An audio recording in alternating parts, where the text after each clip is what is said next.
আমি মোহাম্মদ ওবায়দুল হক সিদ্দিকী, বৈষম্য বিরোধী ছাত্র আন্দোলনের আহ্বায়ক, মুরাদনগর উপজেলা।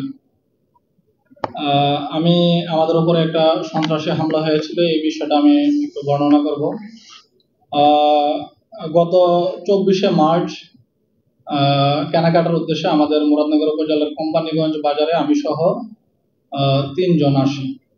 তো কেনাকাটা করার পর ফেরার পথে আমি একটা সিএনজি রিজার্ভ নেই আমাদের বাড়িতে যাওয়ার জন্য। তো সিএনজি ড্রাইভার করলো কি, আমাকে নিয়ে উল্টো পথে যাচ্ছিল, অনেকটা ঘুরে, যেটা 2-3 কিলোমিটার আরো ঘুরে যাওয়া লাগে। তো আমি সিএনজি ড্রাইভারকে জিজ্ঞেস করলাম যে এদিক তো রাস্তা খালি, সহজ রাস্তা, আপনি উল্টা পথে যাবেন কেন?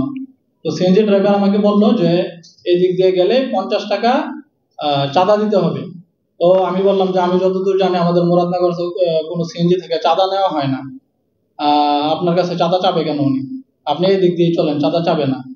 তো একটু সামনে যাওয়ার পরেই একজন আমাদের সিএনজিটা আটকে দিল এবং ওই সিএনজি ড্রাইভারকে জিজ্ঞেস করলো যে তোমার টোকেন কোথায়? তো সিএনজি ড্রাইভার বললো যে ওনাদেরকে রিজার্ভ নিয়েছি, আমার কাছে টোকেন নেই। তারপরে ওনাকে গালা শুরু করছে, তুই টোকেন ছাড়া যাত্রী নিলি কেন? সে বলে সিএনজি ড্রাইভারকে কলার ধরে সিএনজি থেকে নামিয়ে ফেলছে। তো যখন আমি প্রতিবাদ করলাম যে ভাই আপনারা কিসের টোকেন নেন, এখানে সিরিয়াল আছে, সিরিয়ালের টোকেন লাগবে, আর টোকেন ছাড়া গেলে 50 টাকা দিতে হবে। তো বললাম আমাদের মুরাদনগর তো কোনো চাঁদা দেওয়া হয় না সিএনজি থেকে, আপনারা কারা বা কোন সংস্থা?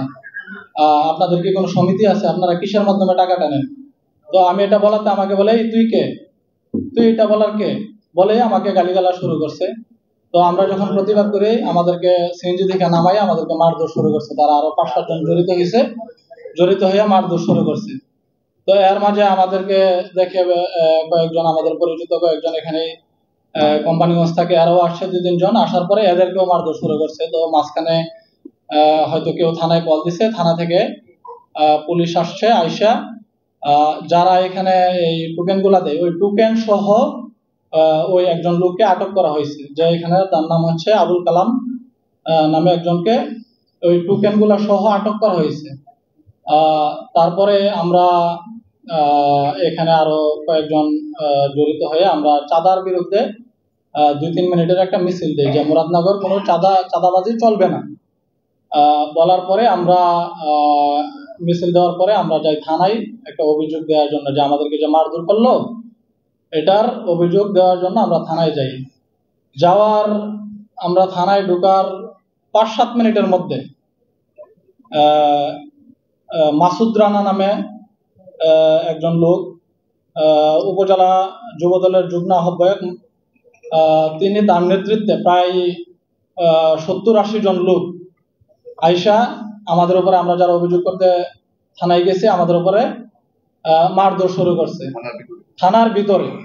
এবং যেই আসামিকে গ্রেফতার করা হয়েছিল চাঁদাবাজির অভিযোগে, ওনাকে ছাড়িয়ে নেওয়ার জন্য থানার যে কেচি গেট আছে এটা ভেঙে ফেলার জন্য এরা লাঠি সুটা দিয়ে মানে একদম হামলা চালাই দিছে।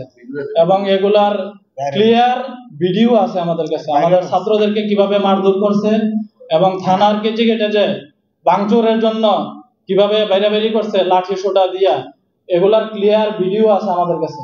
ক্লিয়ার ভিডিও থাকার পরেও মুরাদনগরের একদল কুচক্রী লোক তারা এগুলা এখনো অস্বীকার করতেছে যে তাদের নামে নাকি মিথ্যা মামলা দেওয়া হয়েছে। তো আপনারা সাংবাদিক ভাই আছেন যারা, সবার কাছে আমি ভিডিও পৌঁছাই দিব তারা কিভাবে আমাদের ছাত্রদেরকে আঘাত করছে, ছাত্রদেরকে কিভাবে পিটাইছে, থানা কিভাবে ভাঙচুর করছে, একদম ক্লিয়ার প্রমাণ আছে আমাদের কাছে। আমরা আপনাদের সবার কাছে পৌঁছাই দিব।